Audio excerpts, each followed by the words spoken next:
FS1.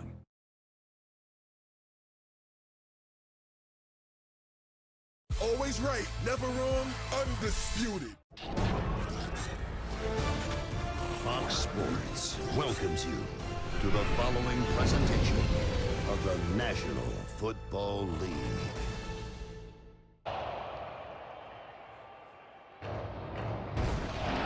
Welcome back to a raucous Minneapolis, where Justin Jefferson is back in business. In his third season, he's getting a ton of respect from around the league and also a ton of attention from defensive coordinators, seeing even double and triple teams at times. But Justin told me that explains a lot. It says that I'm a key player in this league and on this team. He said, but it gets hard sometimes. I want to get yards, I want to get catches, but they're showing me respect. They don't want to put me one-on-one with their corners, but hey, if I'm getting all this attention in the offense, and it's free for the rest of the offense, and other guys are going to go off.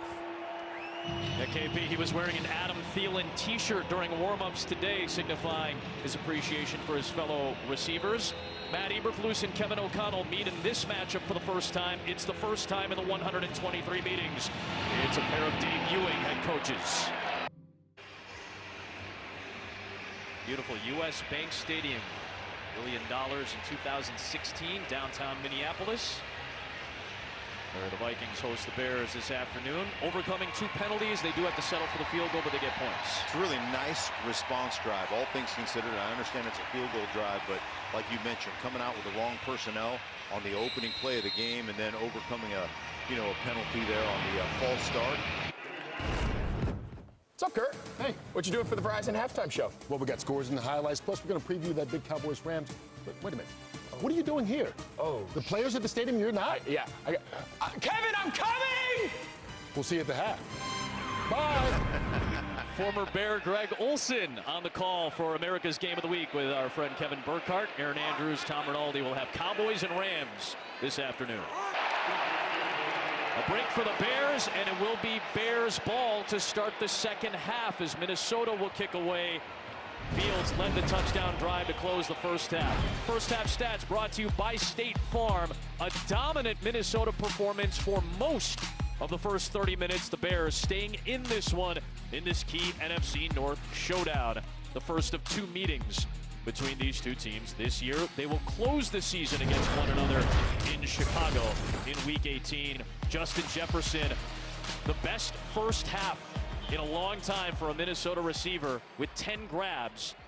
He had 138 yards. That's still not the record for the first half.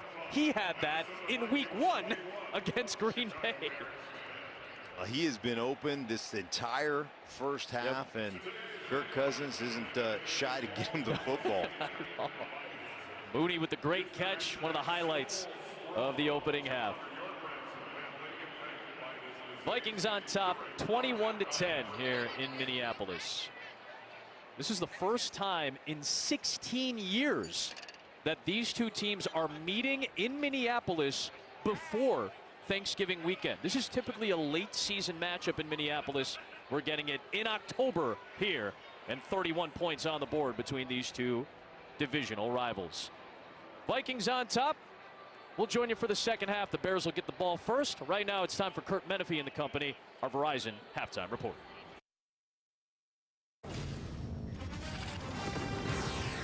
Welcome to the Verizon Halftime, the network America relies on. Well, Terry's busy getting ready. We are ready to roll here on the Verizon Halftime Show, starting with the highlights of the Bucs and the Falcons. All right, I am the original TB. He would be the second one, Tom Brady. He is 10-0 versus, excuse me, versus the Atlanta Falcons, but it's 4-0 in from 1 yard out. A good football game, low scoring, 10-0 Tampa Bay on top of the Atlanta Falcons. Steelers at the Bills. Josh Allen going to have a huge day, 279 yards passing, 3 touchdowns in the first half. This is just unbelievable. Arm strength way down there, 65-yarder, and a beautiful job by Gabe Davis. Ball's actually intercepted, but Davis then strips it, his second touchdown in the first half, 24-3. Buffalo on top of the Pittsburgh Steelers. Then in London earlier today, Saquon Barkley bounces it outside, 2-yard touchdown on 27 20. Giants upsetting the Green Bay Packers. 4th and 2. Rodgers' pass is incomplete. Tip by Xavier McKinney.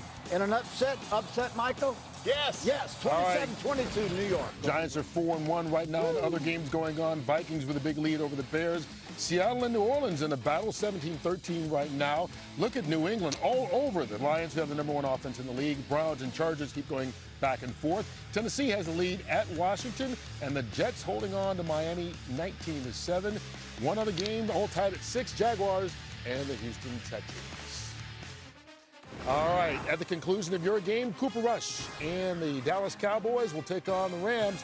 Rush is yet to lose as starting quarterback, but he hasn't faced a guy like that. Aaron Donald, probably the best in the business. That's America's Game of the Week after your contest is done. But first, our Verizon play of the first half, and Jalen Reagor, a little touchdown run, or pardon me, that's Dalvin Cook. He switched numbers this year, number 4. That's him. That's what you're going with. Yeah. The Verizon Halftime Show is brought to you by Verizon, the network America relies on, and the official 5G network of the NFL. The night Mama passed, she said something to me. I've done things that could have. Best year of coaching when they need him the most. You have a new quarterback. Big Ben is gone. Touchdown! The NFL next Sunday on Fox, home of Super Bowl 57.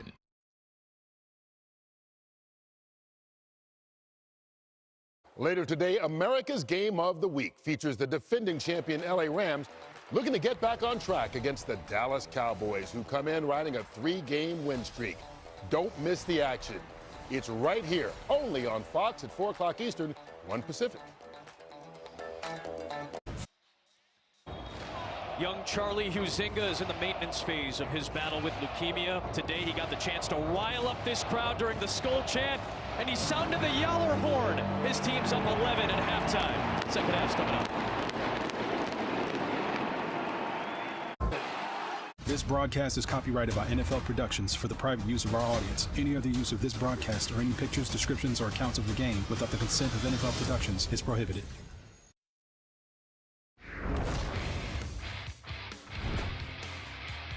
The best first half in a long time for a Minnesota receiver. I mean, you want to talk about full extension, Adam. That is just one of the great catches we're going to see. Bam, off the edge. Go ahead and lead up to the linebacker. Oh, my goodness. Who underestimated the speed of Dalvin Cook, and he walks into the end zone for the touchdown. All part of our progressive game flow in the first 30 minutes, most of which were dominated by Minnesota. A nice surge at the end by the Bears, who've been a good second half team. And they'll get the ball to start the second half. Adam Amin, Mark Schlereth will join Christina Pink in a moment as well. Some good stuff from Minnesota. Nice surge by Chicago. Your thoughts in the first 30? Yeah, well, I mean, almost a first half, almost a perfection from a first half standpoint by the Minnesota Vikings. But when you make a mistake, capitalization on that mistake. Chicago did that perfectly there at the end of the first half to get on the board. And this is what we've seen from them at times when they've stayed in games. It's been ugly, but they've been able to stay in the second half. What do you want to see from the Bears offense here in the second half? Well, I'd like to see them condense formation a little bit, get back to running the ball, and then get their quarterback outside, use his athleticism to get on the edge and make some easy completions for him outside the numbers. It was a cold start for Justin Fields. That completion to Darnell Mooney, one of the best catches of the season, certainly helped. Let's go down to the field and check in with Christina Pink. What'd you learn, KP? Hey, guys. Well, signs of life from the Bears offense at the end of that half. Talking to Matt Eberflus, he said, we need to get more explosive plays. He said, we have to push that ball down the field. But he thought they did a better job generating offense late in the half. As far as their defense, he said, we know Justin Jefferson was able to get going early, but he thought they did a better job against him late in the game. He said, we got to continue to roll up on 18 to make sure we control him in this game. Easier said than done, as I'm sure has been said by several defensive coordinators and head coaches around this league as we get set for the start of the third.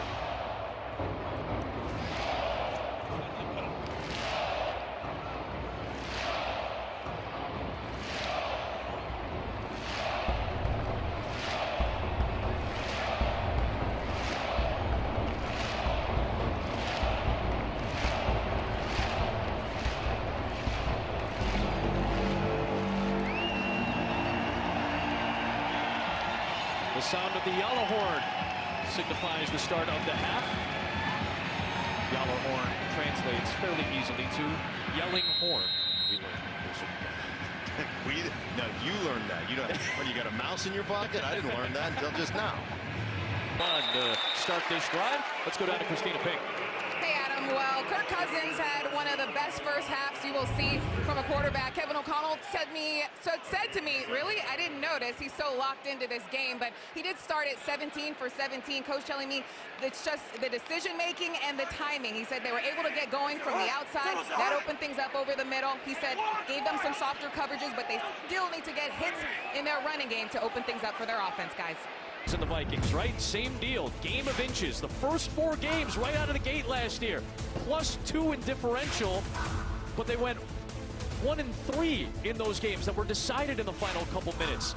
This year, 3-1 to start the season. Don't forget that 14 of their 17 games last year were one-score games. Yeah, and you didn't think the way this one started, 3 touchdowns in 3 drives right off the bat, was going to end up being that way, but you got to tip your cap to the Bears because they have really found a rhythm here defensively and offensively and made special teams plays to get them going in these drives. The visage of Bud Grant, who still is a consultant for the Vikings. He and Kevin O'Connell have developed a nice relationship. We saw him in the facility Friday. Meeting with Kevin O'Connell. Did they steal our signs just there? Let's do this. Carissa Thompson for a game break. CT, my friend. Thank you, Adam. Brady 10-0 against the Atlanta Falcons. Keeps it going here. Leonard Fournette, his second of the day. 2-point conversion, good. Bucks up 21-0 over Atlanta. Adam? Playoff.